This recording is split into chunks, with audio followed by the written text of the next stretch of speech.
The Apartment was a smash hit at the 1960 Oscars, nominated for 10 Oscars, winning 5. Billy Wilder's magnum opus in a lot of people's opinion. Is it a Christmas film? Is it a New Year's film? We're going to get into all that and why it has such a lasting legacy this week on the Golden Hour Film Podcast.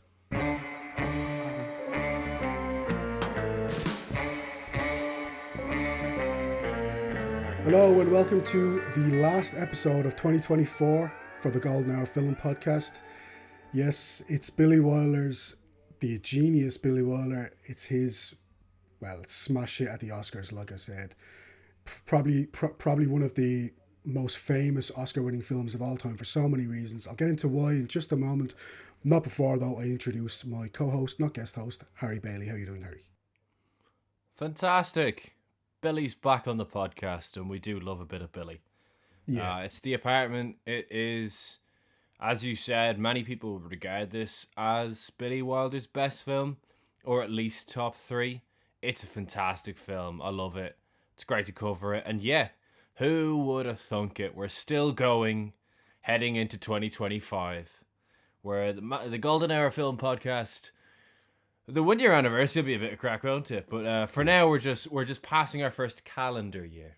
And at the end of this episode, we will discuss the first arc of 2025, which is weird to say. But in the meantime, it is, of course, The Apartment. Yeah, it's a third Billy Wilder film that we've covered. We did do Stalag 17, and we also did the classic that is Double Indemnity. Yeah, this though, Billy Wilder did have quite a bit of success at the Oscars, but this, no more so than this film. It was nominated for 10 Oscars. Jack Lemmon, Best Actor, was nominated for. Shirley MacLaine, nominated for Best Actress. But more than anything, Billy Wilder is the first person in history to win the Oscars in the same year for the same film for Best Picture, Best Director, and Best Screenplay. So, I mean, the guy was, I've said before so many times, he's my favourite writer-director of all time. I think he's one of, if not the most versatile filmmakers that's ever lived. We've talked about Double Indemnity, we've talked about Stalag 17. This is like a completely different proposition to either of those films. Yeah, it's Billy Wilder. It's Billy Wilder's version of a rom-com. But yeah, only Billy Wilder could have this. Which is so funny because he is such a funny guy. He was very, very but it's funny. So heavy. Like, he did write a bunch of rom-coms and like a bunch of really good rom-coms. There's a few I could talk about. The Major and the Minor is a really good one from. That was his very first Hollywood film that he directed. But he did also write a bunch of films that other directors would direct. I might even mention one at the end of the episode that I saw recently. But like, it's not a genre that he's new to, but it is a genre that he probably isn't necessarily known for when it came to actually directing. But like this film is just, it's so caustic and it's so dark. Like, some of the humor is so dark, so cynical. Yeah. Billy Wilder, his sense of humor is so cynical. His worldview is so cynical. I think we talked about It's a Wonderful Life last week in the podcast. I'd say in a way these two films are kind of polar opposites in this sense, right? It's a Wonderful Life is this warm-hearted film, but it's actually quite cynical in how it portrays the world. Like, Mr. Potter. It's not afraid to get dark. It's not afraid to get dark. It talks about things like ending your own life, and Mr. Potter is like one of the most hateable villains in cinema history. This film is very, very cynical, as it's what's trying to present to you. But then it's just a big warm hug of a film by the end. It's like it's trying to hide the fact that it's this big warm hug. I think it's perfect as a Christmas New Year's film. Like, you can watch it anywhere in that kind of period between Christmas and New Year's, and you're gonna get just the absolute sweet spot for this film. What's your spoiler-free review of this film, Harry? I absolutely love this film. I'm a big fan of Jack Lemmon. I think he's class.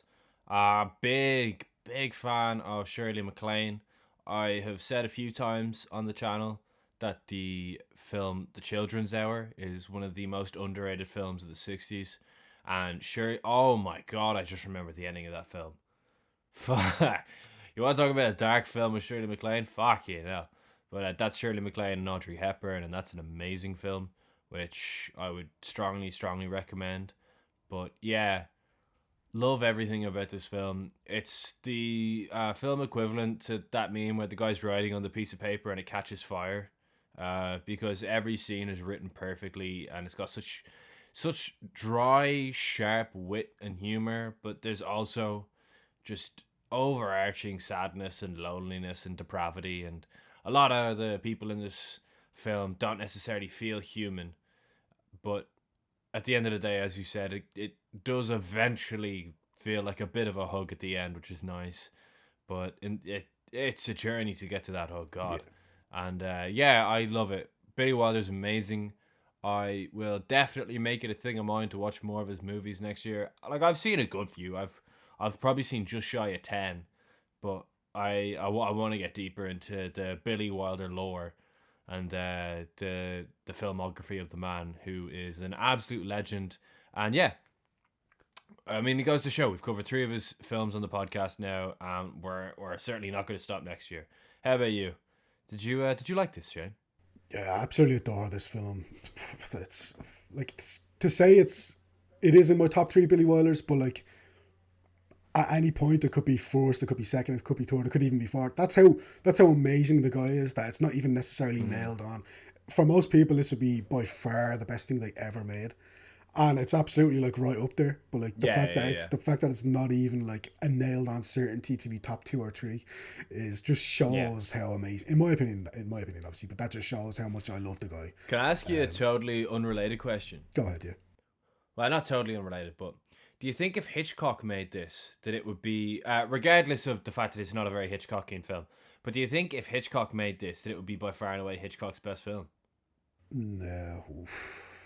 I think that Hitchcock is amazing at what Hitchcock does, and Billy Wilder is amazing at what Billy Wilder does. I don't think Hitchcock could have I don't think Hitchcock necessarily would be able to pull off the balancing act that Wilder pulls off in, well, other films as well, but particularly in this one, because the 2 main characters are very, very likable, but also they do very, very unlikable things.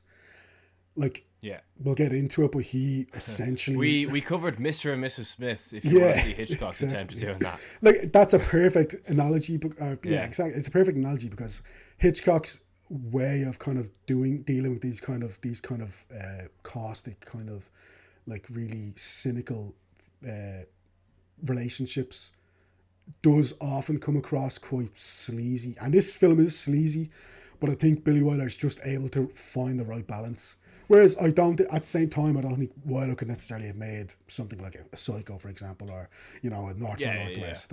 They just have different strengths, obviously. Like, they're both amazing in their own way, but they were who they were for their own reason. And like, Hitchcock is Hitchcock because of how he was able to kind of ratchet up the suspense and the tension and just deal with that stuff incredibly well.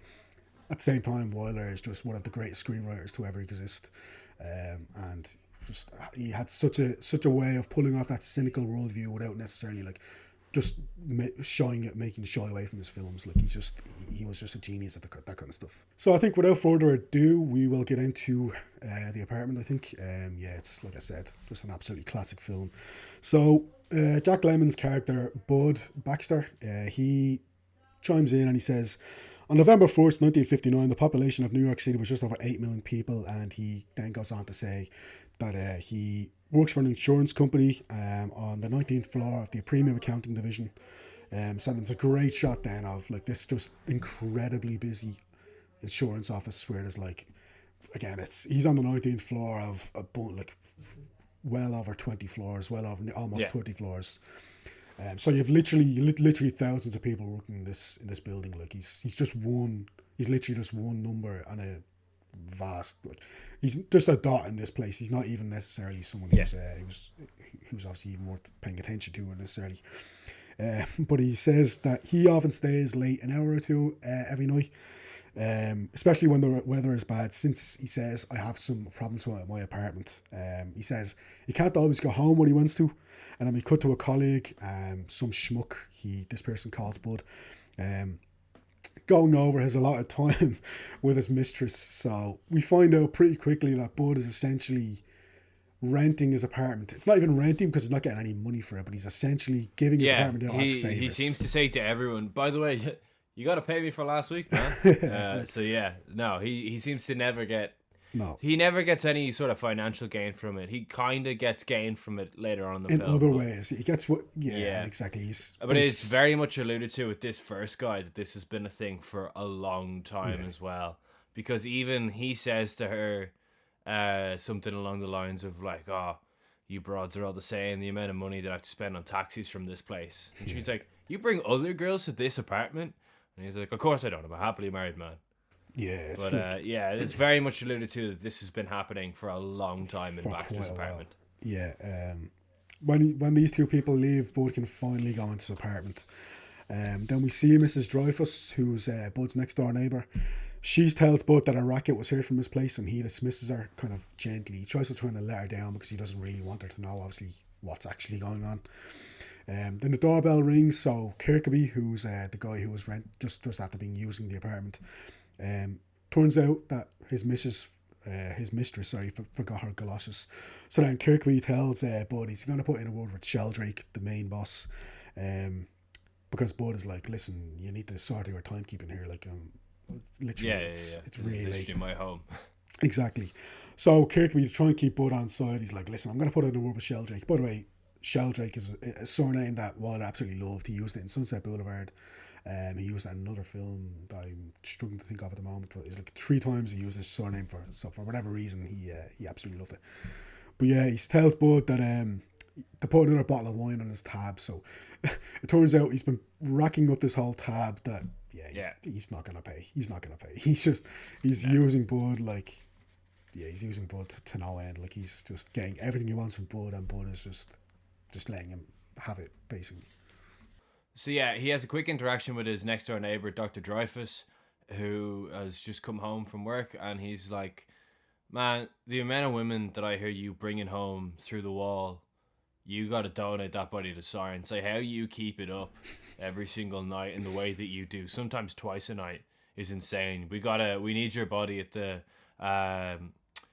Columbia Center of whatever it is whenever you pass away." And he's like, "Of course I will. I'll sign my body on. I'm a bit of a stud," because he doesn't want them to then snitch on him and say to the landlady that he's renting his apartment out to other people, because he'll get kicked out, because it's in a pretty nice it's in a nice, as he says, it's in a nice enough part of town. It's nothing too amazing, but it's not a shithole either.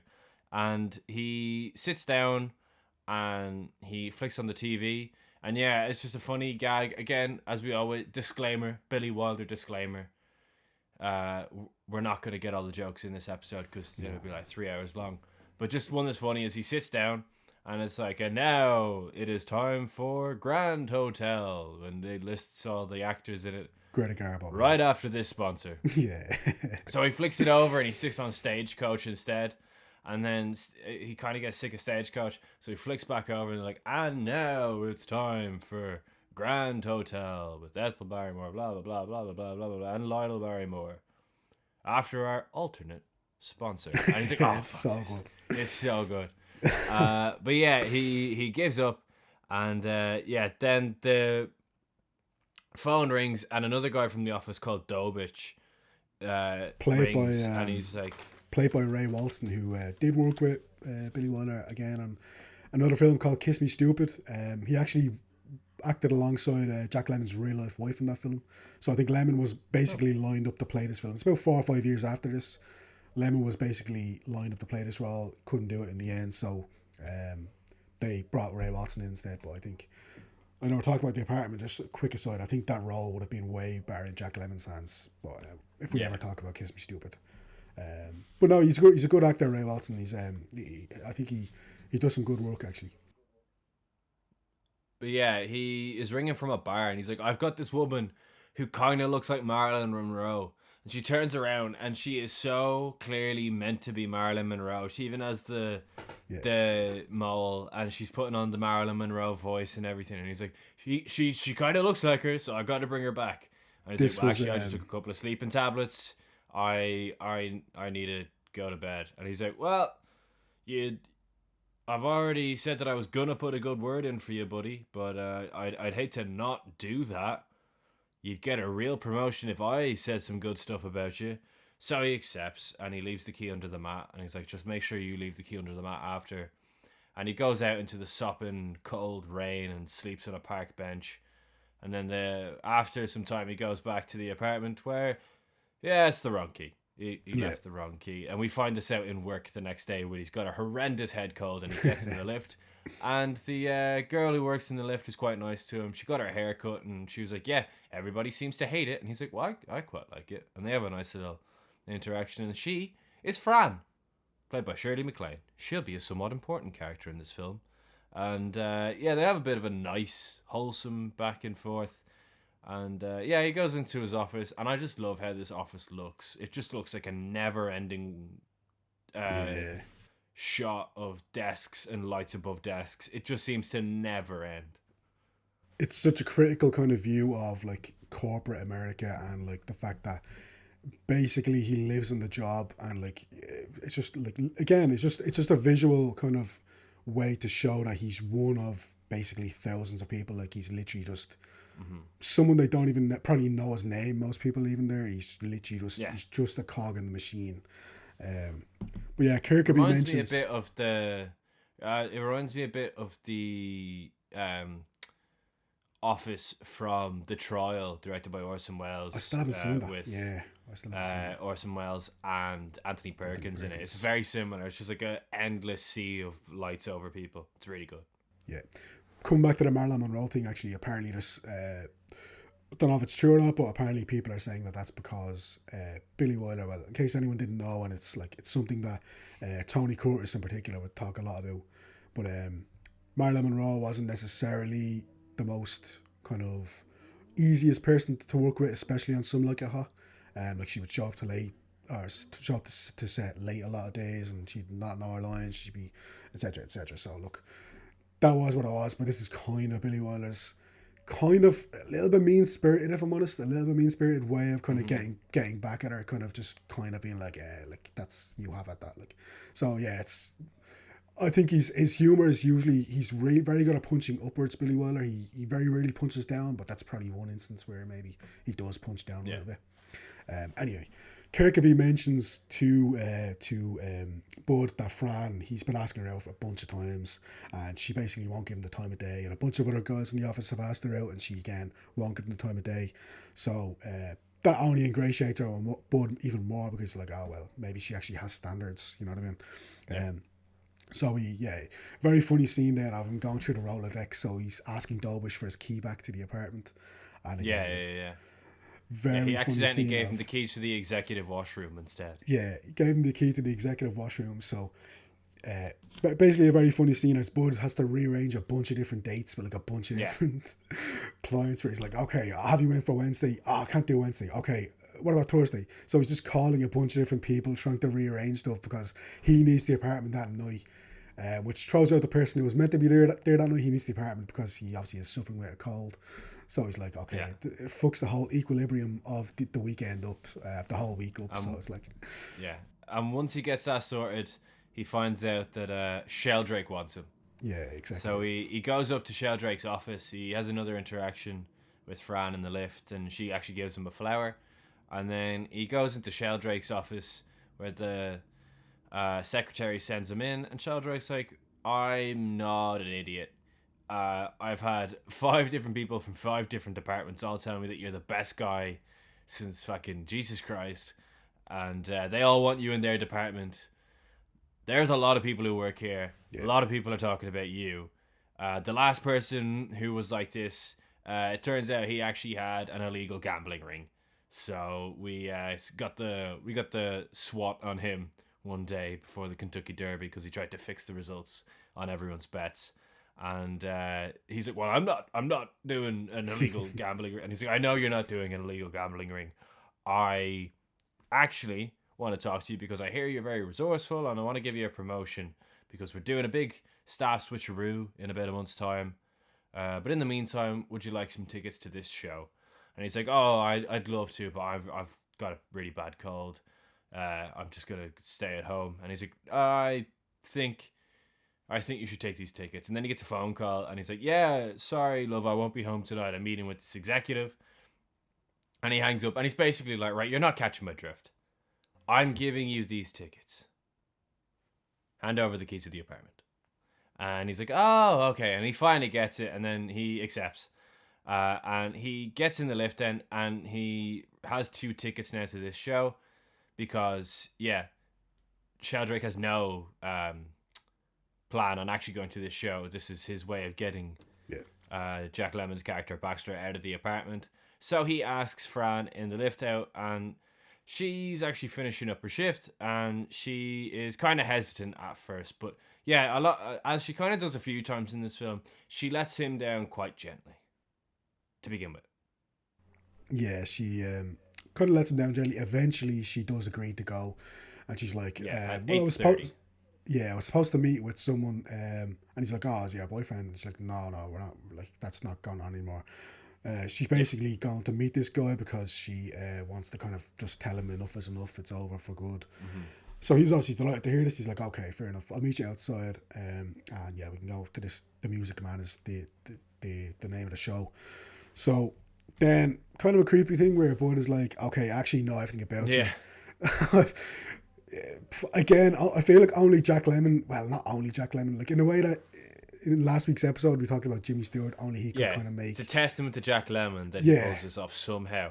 Somehow, you're if like, even. it doesn't completely lose you because he's like, yeah, I know your address, I know your height, your weight, your medical history, your social security number, and yeah, she kind of finds this charming, which is again weird. Like you do that exact scene in today's day and age, and like that's obviously they're reacting completely different. Yeah, so it's you do that you do that exact scene with Jake Gyllenhaal in a movie. Oh man, and you're running for the hills. No, you're running for the hills, and you're locking yourself in a room. Yeah, that's like I don't think anyone would even have the gumption to even try something like that these days. But again, Jack Lemmon just about, I guess, kind of manages to make it seem like somewhat somewhat like not endearing, but at least not the creepiest thing you could maybe do.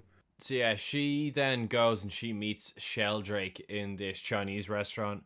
They sit at the very, very back booth, and again, it's just a great bit of writing from Wilder where we kind of find out through their conversation that this isn't the first time they've met. It's not even the first time they've been here. It's not even the first time that they've sat in this specific booth. And yeah, we piece together that he's having an affair with her, and he is ready to divorce his wife, just not just yet. Which he just basically is trying to keep her on by a thread. And she lets on that she is very hurt about the last time that things kind of ended between them because it was a summer fling, and kind of similar to the 7-year itch type thing. Yeah. Where it's like it's a summer fling and the wife and kids were in the country, so he had an affair with his secretary or he had an affair with whoever. And in this case, he was having an affair with the lift girl. And as soon as they came back, he cast her aside because he goes back to the wife is back to him, everybody's happy, and she's by herself. And she was very hurt by this. So she's very, very reluctant to kind of get back into things with him. And then the secretary, Mrs. Olsen, actually comes in at that point with friends. So he's like, all right, we need to get out of here. So they get up and they leave. And they kind of hastily walk past Olsen and they don't realize that she actually clocks the two of them together on the way out. And they head to Baxter's apartment. Meanwhile, Baxter is still stood outside with his cold, waiting for her to come to the show. Yeah, poor Baxter. Like he's already suffering with a cold, and now has this thing. So we get back, and Sheldrake says that he actually talked to his lawyer on advice on how to handle his divorce. So he's dangling this carrot down to Fran about, I'm finally going to go through that. I'm finally going to leave my wife, and I'm going to be with you finally. He says, I'm going to go through with it if you tell me you love me. And she says, I do. So yeah, again, there's this whole thing. So the next day we are back in the office, and it turns out that Bud Baxter has gotten that promotion that he's been promised for so long. Because another guy, the guy he sits beside, is like, well, I've been here a lot longer than you. Like, what the hell is going on here? Like, you're not that much better at your job than me. Like, so he moves into the new office upstairs, and the Force line balls, who he's been kind of renting his apartment out to, they all come in and they're like, well done, buddy boy. Like, we told you we get you sorted and stuff. But then they're like, well, turns out you won't play ball with us anymore. So like, where's your thanks? Where's the thanks that we get like for all this? Yeah. They're like, we got you here. We can get you back out of here again because he hasn't been letting them use the apartment as often anymore. Again, just a clever way of kind of alluding to the fact that he's clearly reserving it for Sheldrake. Sheldrake whenever Sheldrake does want it. Not to say that Sheldrake's there every night. He goes on Mondays and Thursdays, if you're wondering. But yeah, he basically has now reserved his apartment for Sheldrake because he wants to do anything. Because Sheldrake has got him to this promotion to second administrative assistant. And yeah, at this point, Sheldrake comes back into his brand spanking new office. Yeah. Sheldrake then says, look, how about a second key? I think a second key, like that way we're not having to kind of swap keys back and forth. And Bud's like, okay, yeah, that's fair enough. Yeah, he was saying his secretary's a total busybody and she would clock that they'd be swapping a key back and forth. She's too much of a busybody for that, so he just needs his own key. Yeah. And Bud says, oh, by the way, this was left in my apartment from the woman that you were with. So he gives this thing to Sheldrake. It's a broken mirror. And this Sheldrake says, oh, like women, like they think you're gonna fucking leave your wife just because you're having a bit of fun with them. Like, he's like, oh, it's not fair. So he's like, oh, listen, by the way, Thursday, I'm gonna be there on Thursday, so kind of make yourself scarce. So come out 6 weeks later, and then this is pretty much when the Christmas part of the movie starts to kick in, because 6 weeks have now passed. Turns out the 19th floor are having a Christmas party. And by the way, Billy Wilder actually shot this on the 23rd of December because he basically wanted everyone to be in the Christmas spirit. So it's a pretty smart little thing, because they're actually having a Christmas party for real. He's just using the camera to just shoot everyone having a good time. So yeah, Bud then brings a drink over to Fran, and she's like, oh, I thought you were avoiding me. And he's like, well, to be honest, I was pissed off that you stood me up, but I kind of got over it, whatever. She's like, oh, I'm sorry, and then he says, okay, come on over, let's have a dance and stuff. But Mrs. Olsen, who's Sheldrake's secretary, obviously, she then kind of pulls Fran to the side, and she's like, yeah, listen, you're not the first one. 4 years ago, he had a fling with me. Talks about a bunch of other women that he's had affairs with from the office, and she goes, oh, I bet you he gave me this exact spiel, did he? And she lays out, oh, he said this, he said this, he said this. He's told this to all of us, don't believe a word he says, basically. We also get one of my favourite jokes in the movie, because he gets repeated once, which is he's absolutely pissed whenever he brings her over a drink. She's like, how many have you had? And he goes, 3. And he holds up 4 fingers. It's so good. Yeah. So, and then Bud comes back over and he's like, oh, come on into the office. We'll kind of have a drink in there. So gets in the office and he says, okay, look, go on a date with me. I'm tight with personnel. And he says, hey, look, here's the Christmas card from the Sheldrake family. With a picture of him and his wife and kids on it. Exactly. So that makes Fran feel even worse. And then she says, oh, okay, because he tries on this like top hat that he wants her, this little ball hat that he wants her to kind of have a look at, and he's like, bowler hat, that he wants her to kind of have a look at, and he's like, like, what do you think? She's like, oh, look at it in my mirror. And then the best shot in the entire film, in my opinion, where he looks at this mirror, the broken mirror that he gave to Sheldrake, and he puts two and two together, and he realizes this is Sheldrake's mistress that he's been kind of he's been soiling around with for the last few weeks, and his whole like demeanor is just crushed at this point, because he knows that's it again. She's already quite upset after what the secretary said to her, and she kind of wants to just get out of there. And again, she kind of puts him down lightly whenever he asks her out to take his new bowler hat for a spin. So he kind of leaves her to it, and she leaves, and then he's quite upset, and he starts walking out, and on his way out, one of the sleazy guys is like, hey, can I have your apartment tomorrow morning? It's Christmas Day, man. Yeah, tomorrow's Christmas Day, and he doesn't even dignify the guy with a response. He just heads on, and he kind of mopes his way out of the Christmas party and goes to a bar where he sits there, dejected, drinking, with his bowler hat on, and this girl just starts blowing straws into his face, and he just keeps ignoring it. He's just so in his own head. And whilst she's blowing straws in his face, we see that Fran is in the apartment with Sheldrake, and she's sobbing because, again, he's just like, it's just not the right time. It's Christmas. Again, he's spending Christmas Eve with his mistress. His mistress. Lads. What a slapper. I love how Fred MacMurray was known for playing like everyman, like these really upstanding Yeah, he turns people. on the slimy so But well as far as when it comes not to a very him role. yeah, exactly. When it comes to Billy Wilder, spoiler alert for Double Indemnity, he plays not exactly the most easy to root for person in that film.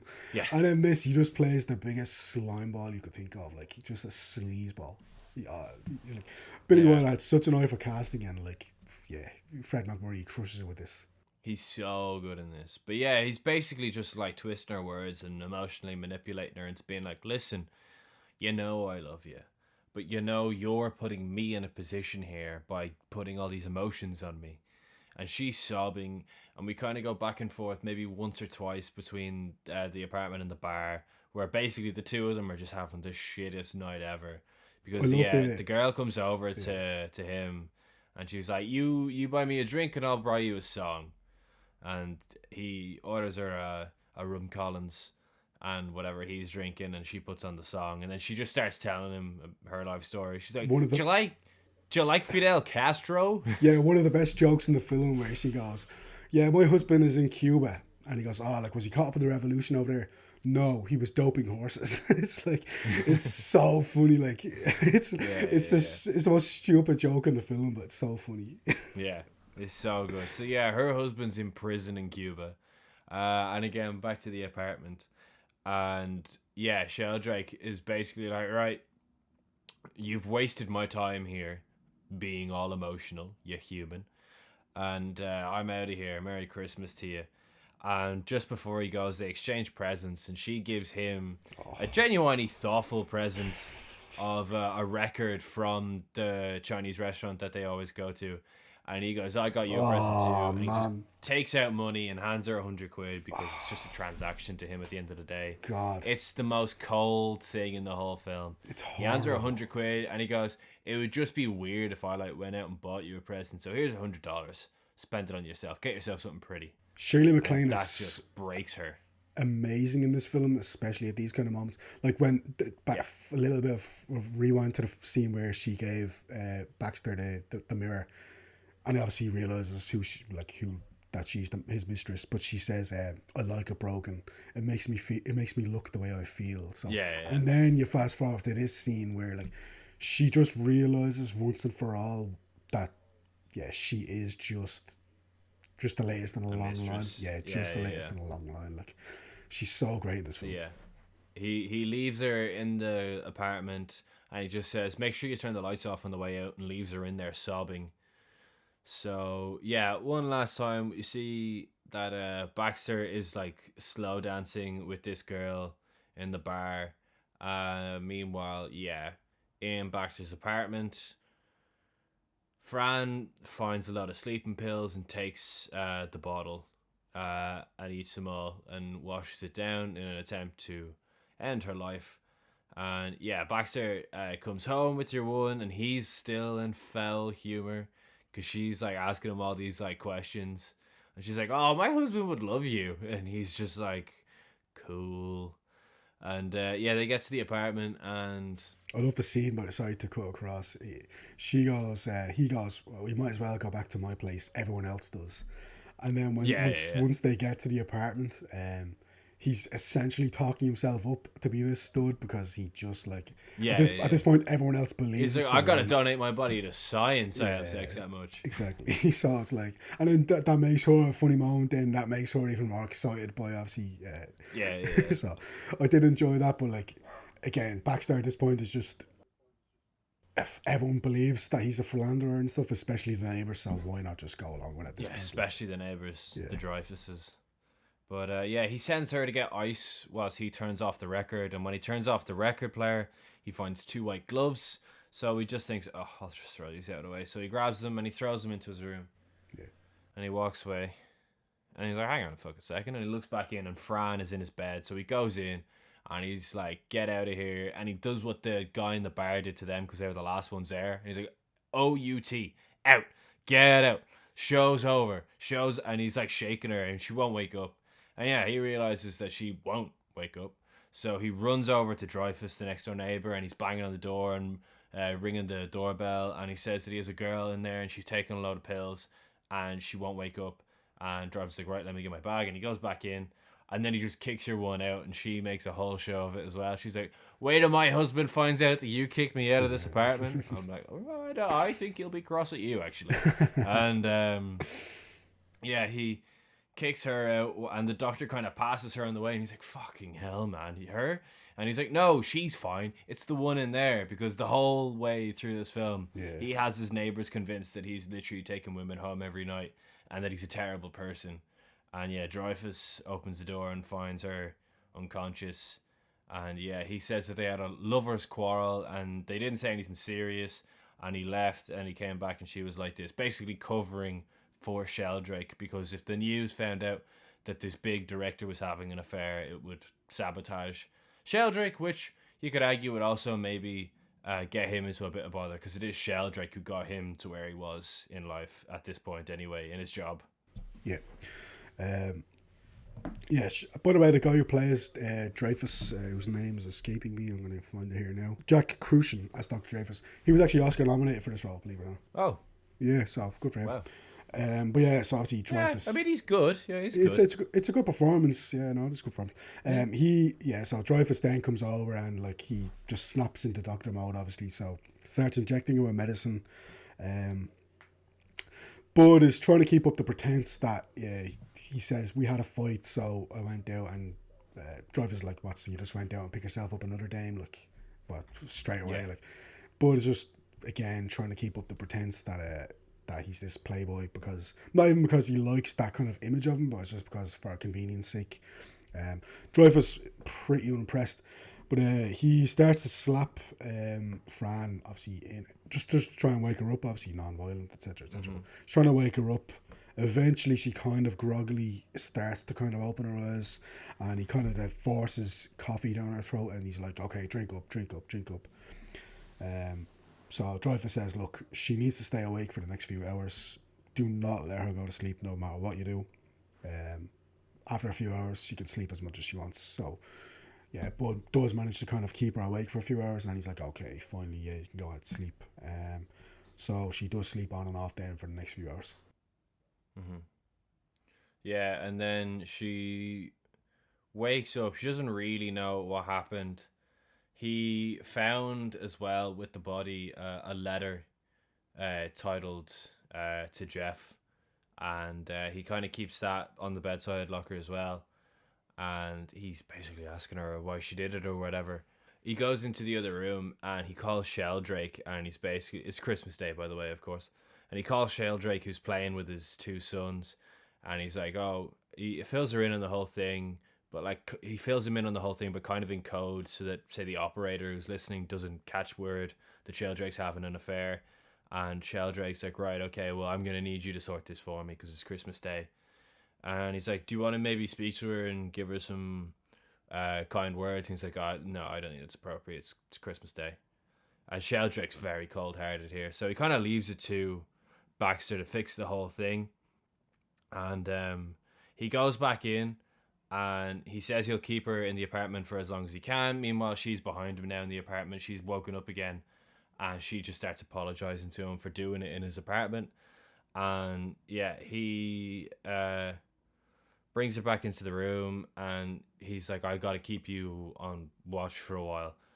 And she's like, okay, well, I just need to go into the bathroom. He's like, no, you don't. And she's like, no, I'm gonna brush my teeth. And he's like, oh, okay.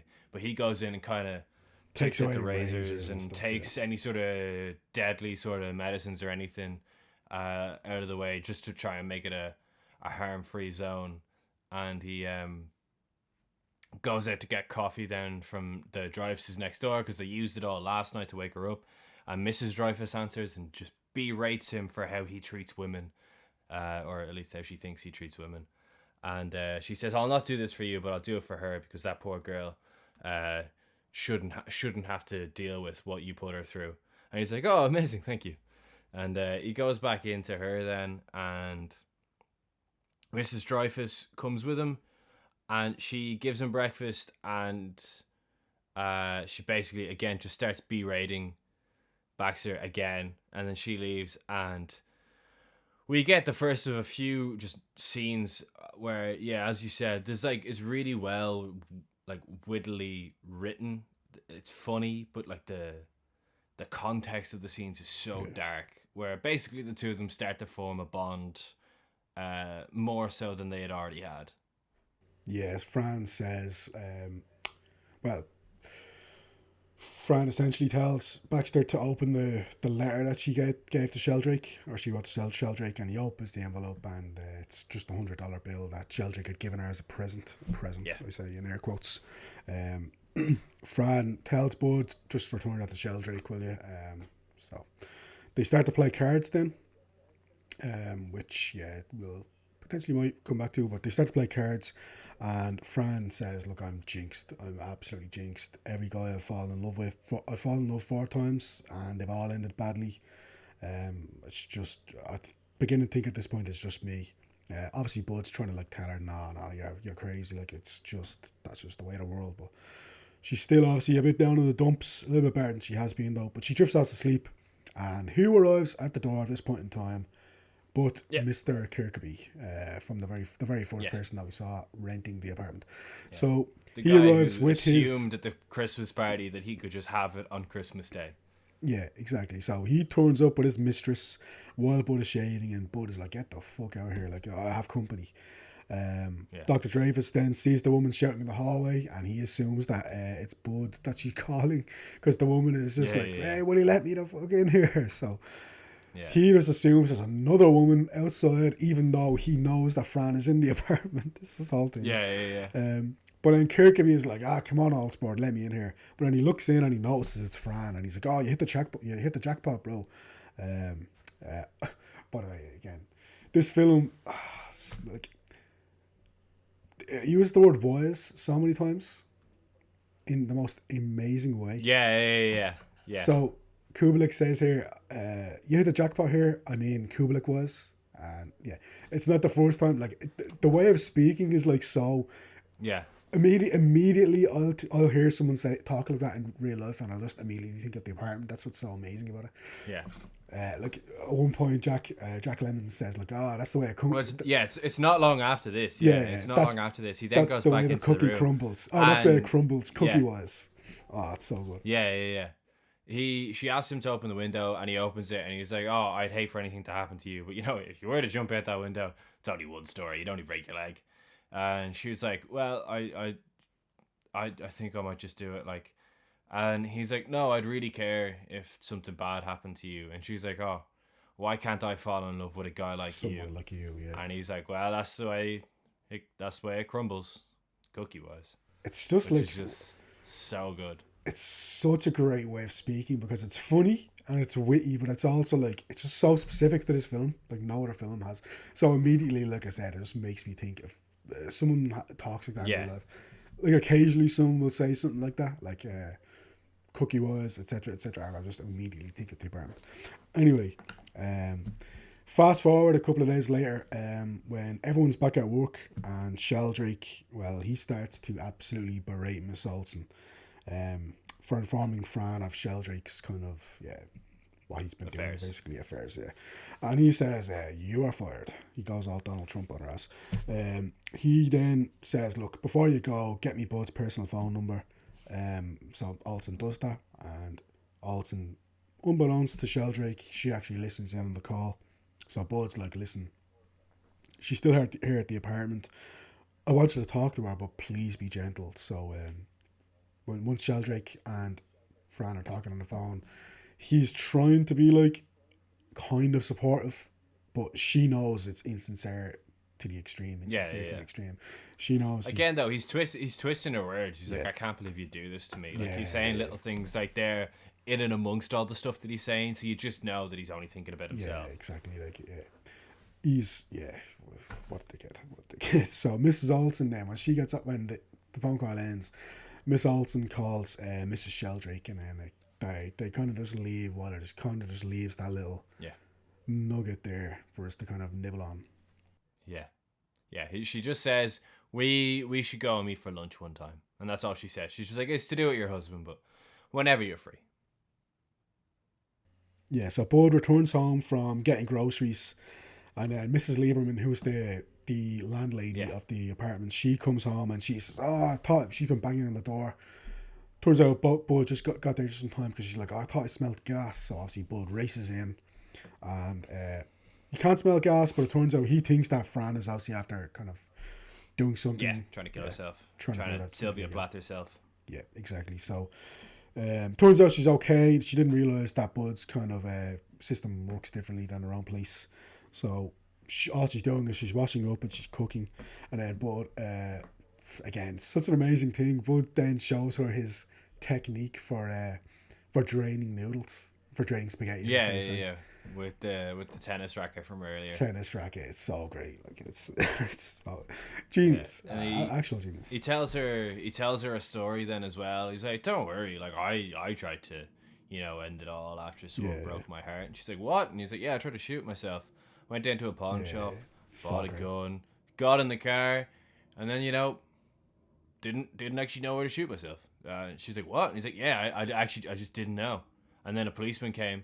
And I shot myself in the knee. And she's like, "What?" And he's like, "Yeah, so I tried to hide the gun and the policeman came over and knocked on my window. But when he knocked on it, it gave me a fright and I shot myself in the knee."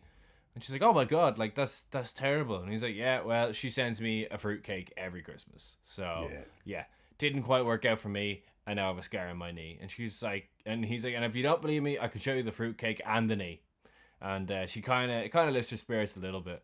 Yeah. But again, just a real dark joke to kind of lift the spirits. It's very Billy Wilder coded. Very, very Billy Wilder coded. So turns out the next day then, this guy who we don't really know yet, this guy is looking for Fran at work. So he says he's sent upstairs to see Dobich, who's obviously one of the people who's been renting the apartment. So Dobich and Kirkby gossip about Fran and Bud, because Kirkby is filling Dobich in on the gossip about he was with that Kubelik girl. So once this guy turns up, he introduced himself as Fran's brother-in-law, because obviously she lives with with him and Fran's sister. They're like, she hasn't been home in a couple of days. She wasn't here at Christmas. We're worried about her. Does anyone know where she is? And obviously then Kirkby and Dobish see their opportunity to screw Bud over. To screw Buddy Boy, as they call him. Buddy Boy, exactly. So they're like, as a matter of fact, we actually do know where she is. Just completely spiteful. So we cut back to them having a meal together, Bud and Fran. He says, "You should see my backhand," because he's showing her how to, like, his little trick of how to drain the spaghetti. But then they're setting the table and preparing for dinner. But then there's a knock on the door, and Carl arrives, who's Fran's brother-in-law, and he's like, "Right, come on, Fran, we're going." So Dreyfus arrives and he then starts to ask about the patient, which obviously kind of gets Carl's being up on it, because like, "What do you mean patient? Like, did something happen?" And he then pretty much assumes that Bud is after doing something, or Bud is after trying something kind of crazy. So he hits Bud, and Fran then tends to Bud and kisses him on the forehead, which immediately makes him feel better about the whole situation. Yeah. And Dreyfus there may as well be cartoon birds circling around his head whilst he's sitting there as well. And Dreyfus is like, "Well, you can't say you didn't have it coming." And then Bud's like, "It didn't hurt a bit." So yeah, so good. And Carl takes her out of the apartment, and Bud goes to work then. So then the next morning, Baxter heads into work. He's got a big black eye, and he goes into Sheldrake, and on his way in, he's like, he's gonna tell her that, "Don't worry, I'm gonna fix all your problems. I'm gonna take her off your hands, and I'm gonna marry her. She doesn't know that I'm gonna do this, but I'm gonna marry Fran, so you don't have to worry about it." And he gets to Sheldrake's office, and he's like, "Listen," and then Sheldrake cuts him off, and he's like, "Listen, don't worry. I'm gonna solve all your problems. I'm gonna take her off your hands." And he's like, "What?" And he's like, "Yeah." And you can kind of see that all Sheldrake's stuff is like piled into the corner of his office. Yeah. And I was like, "Yeah." So Olsen told my wife. So I fired Olsen, and then my wife fired me. I don't live there anymore. God. And he's like, "What?" And he's like, "Yeah, so I'm flying solo now for a while, but I'm gonna take Fran off your hands, so you don't have to worry about it." And he's like, "Oh," and he's like, "Oh, and by the way, come and look at your new promotion. and he brings him into this office literally next door to Sheldrake's office. It's like the fastest promotion anyone's ever gotten in the place. He's gone from the 19th floor to the 27th, I think. And yeah, he shows him around his new office, and he's like, you don't seem all that surprised. And yeah, poor Bud is just sat there, absolutely distraught again. And he kind of realizes, right, okay, maybe this is how things are meant to be. Yeah, And, so down in the lobby, Fran then kind of greets Bud, and she's feeling better. Bud brags about using Sheldrake. He's like, you thought Sheldrake was using me for the apartment. Turns out I was using Sheldrake, because look at that. And he points at the board, and his name is now going up on the 27th floor. He's basically trying to cling on to any hope. He's trying to make it out like this was his plan all along, when obviously it wasn't. But yeah, it turns out that it's New Year's Eve. Sheldrake is going to be taking Fran out. And then he says to Bud, so back in Sheldrake's office, he's like, okay, give me the key to your apartment. And Bud's like, no. And he's like, what do you mean no? He's like, I'm not giving you my key, especially not Miss Kublik. He's like, Sheldrake is indignant, and Bud seems to relent. So he goes in, and he's like, okay, whatever. So he goes into the office and starts to pack, it will appear. So Sheldrake comes in, and he's like, okay, you actually gave me the wrong key here. So where's the right key? He's like, no, I didn't give you the wrong key. He's like, this is the key to the executive washroom. And he's like, yeah, exactly. I quit. And Sheldrake is like, what the hell do you mean you quit? And Bud says, I'm following doctor's orders. Which is a great line, by the way. He's like, I'm following doctor's orders by becoming a mensch. And fuck you, I'm out here. So yeah, he gets back to the apartment. Dreyfus, he's then starting to pack up his things, so he's obviously looking to move on to a new city or whatever, a new town. Just a new beginning. Dreyfus comes, and he's like, you packing, you leaving? He's like, yeah. So they start to obviously have a moment where Dreyfus is like, all right, whatever, fair enough. Yeah, I guess you weren't the worst neighbour that was like we've ever had. Yeah. We were, whatever. Best of luck to you. And then we cut to the restaurant from before. Fran's there, New Year's Eve, obviously she's miserable. She's waiting for Sheldrake, and he eventually gets there belatedly.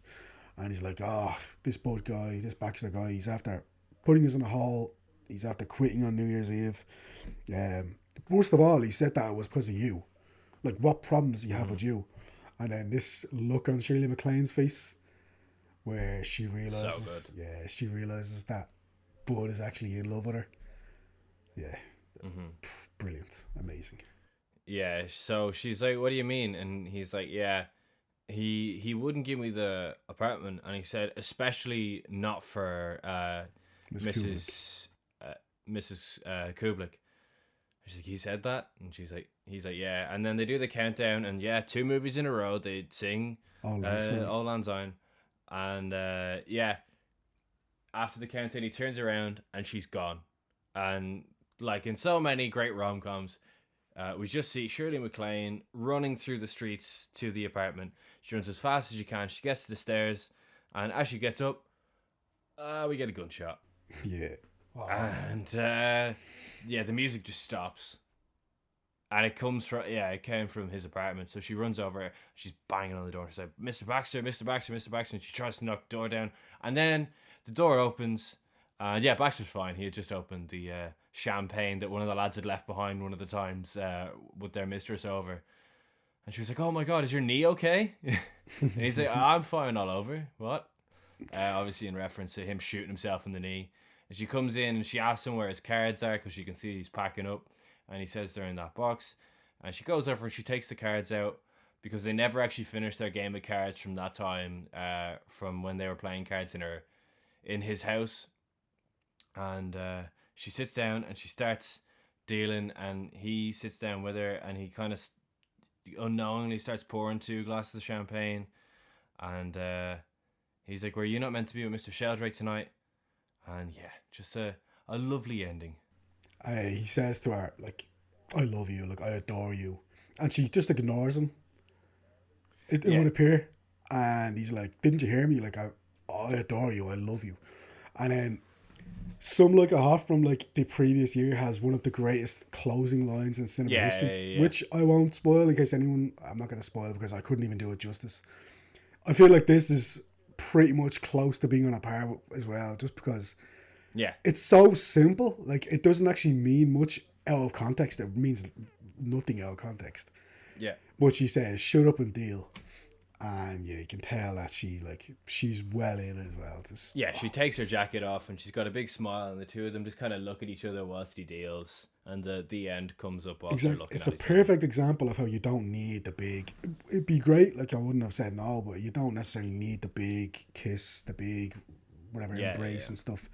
Such a perfect ending, like, and apparently they only found that, like, him and Wilder and IL Diamond, his co-writer in the film, they were kind of going back and forth, and they literally only, I don't know if it was on the day, but certainly well into shooting, they basically came up with this line.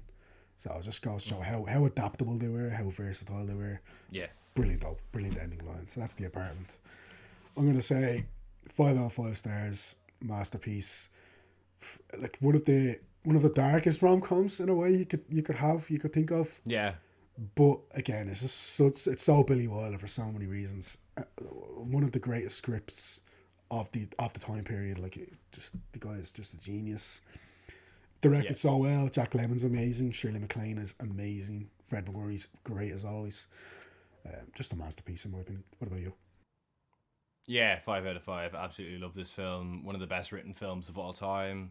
One of Billy Wilder's best. Is it my favourite of his? I'm not sure. I would probably have it top 2 or 3. Yeah, it depends on what mood you're in. Yeah, exactly. Top 3 minimum anyway. I love the film. I think it's fantastic. Yeah, everything you said. Shirley MacLaine is amazing in particular. I love her performance. But yeah, they're all fantastic. Fred MacMurray is so good. Jack Lemmon is so good. It's The Apartment. It's so good. It's one of them classics where, like, a lot of people actually haven't seen it, I feel. Like, a lot of people don't really realize whenever they're getting into old movies just how good Billy Wilder is, and then they maybe watch Some Like It Hot, and then they're like, ooh, I need to see more of this guy. And then they go and watch them all, and they realize how amazing he is. But yeah, The Apartment is phenomenal.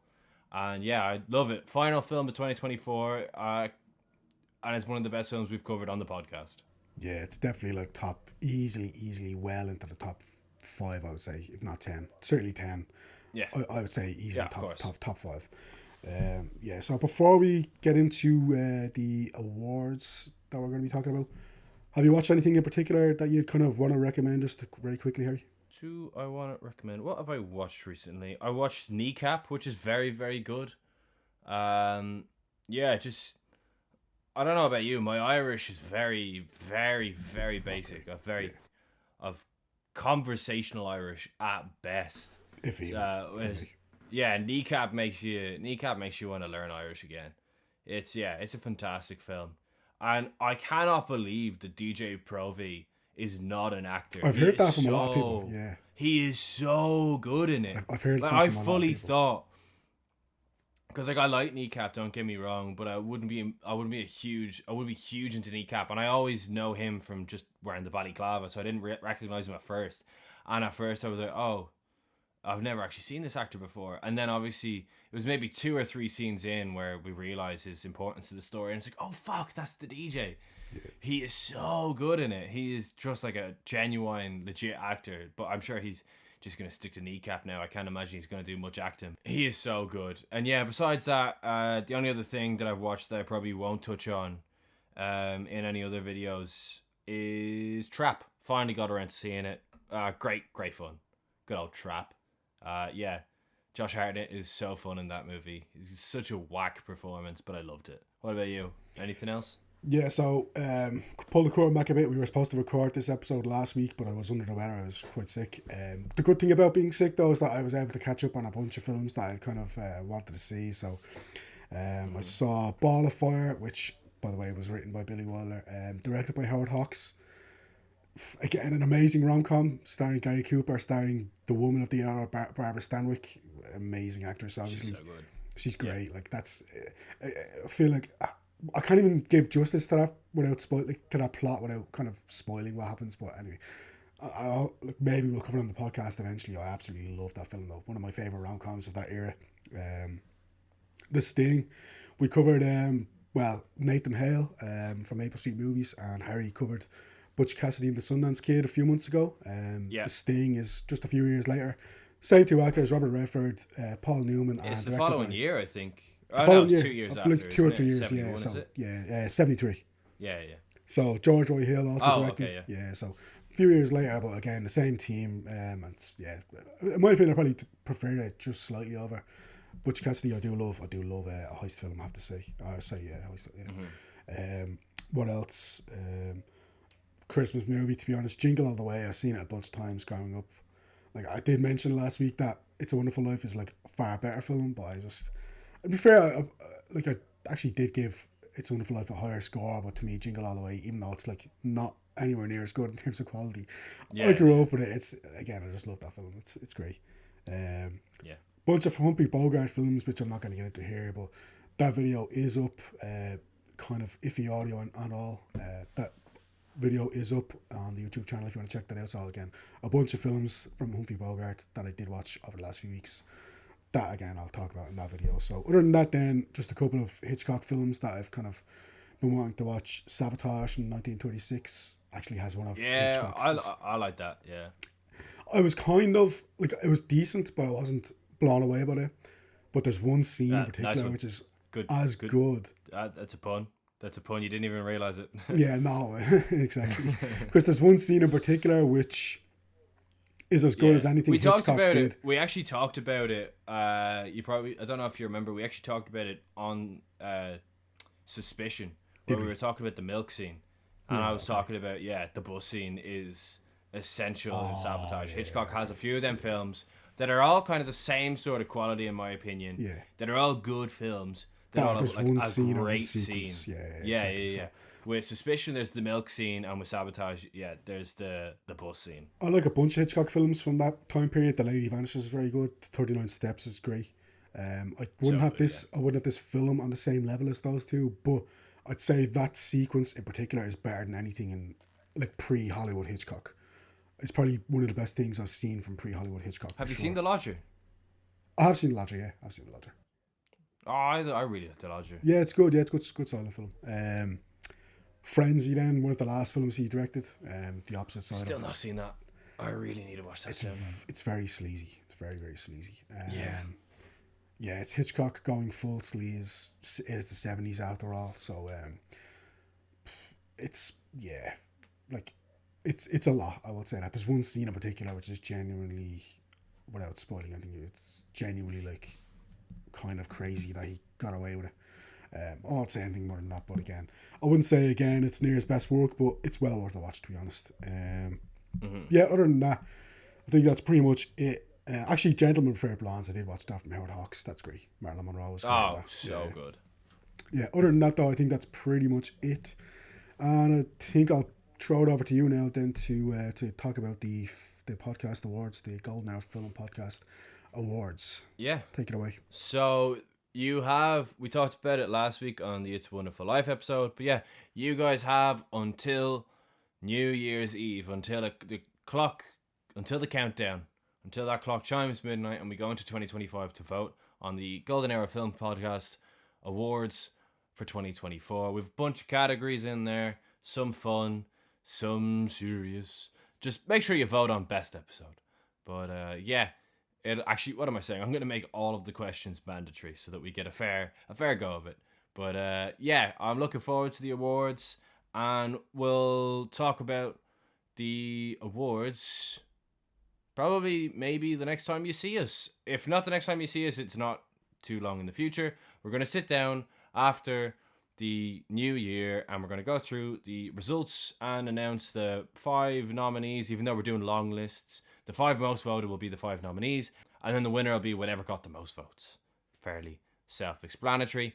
Besides that, we are announcing our new arc for next year, which is the Golden Hour Film Podcast Through the Years. Yes, we are going to cover a film from the 20s, the 30s, the 40s, the 50s, and the 60s. Because it's 5 Fridays in January.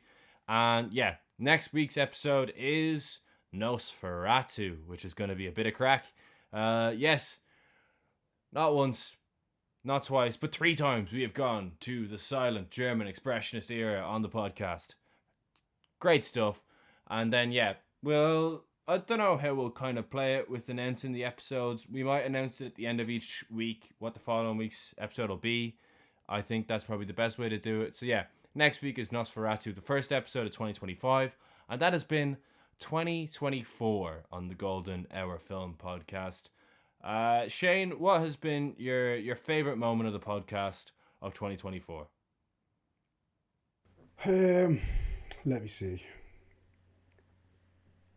I think the Rowley, everything about Rowley and Foreign Correspondent is just amazing. I think the Seventh Seal, the fact that got so many views, kind of let us know that we were on the right track. Great, yeah. That was great. Kind of let us know that we're on the right track. I think the Halloween arc into Noirvember was like a really great time period for the podcast, where again we could just see it going from strength to strength in terms of engagement, comments in the sections, the people just kind of giving the podcast support in general. So I think certainly over the last 2 or 3 months we've seen a big hike in viewers, a big hike in comments, and it's just let us know that like what we're doing here is actually kind of reaching people. So I think probably all that. Cool. Well said. I think we'll talk about other 2024 adjacent stuff whenever we do the awards.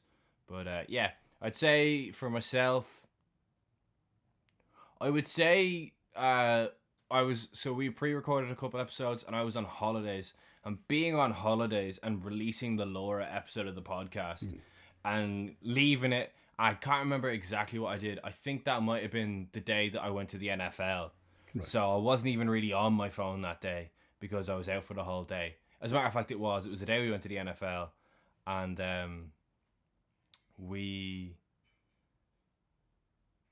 I got home and I just remember having a quick refresh of the YouTube Studio app, thinking, 200 views would be great, maybe a few likes. And the amount of likes, the amount of comments, the amount of views, and the amount of subscribers we had gained just in that one day was fantastic. It's not all about views, obviously, but it's nice. It is nice when, particularly, like, the short videos are the short videos, but at the end of the day, it's the Golden Hour Film Podcast. And when the podcast does well for me is when I feel like we're doing our best. And I just really enjoyed coming home from that day of not being on my phone at all and just checking on the episode, and it just totally gone beyond my expectations. It kind of went to show that, we're doing short videos and they are doing well, but there's something about when the podcast does well. It's just more special for me, I think. So I loved how well the Laura episode did and the response that it got and the amount of comments and like in-depth comments. I really appreciated. Yeah, 100%. Like it feels like you're not just talking to like a wall or talking to just each other, and then that's it. It literally feels like, okay, people are actually kind of listening and they are engaging. They might not agree with everything you say, which is completely fine, as long as it's like not. Which is cool. I love fine. discussion. We're not saying that we're fucking experts by any stretch of the imagination here. We're just kind of giving our views as two kind of lads who just want people to try and check out at least some of these films or give them a go at least. So it's great to see. And 2024 on the podcast. That's a wrap for 2024. And we'll see you in the new year. Have a happy new year, everyone, from the Golden Hour Film Podcast. I have been Harry Bailey. I have been Shane Mulvaney. And we'll see you next year. Goodbye.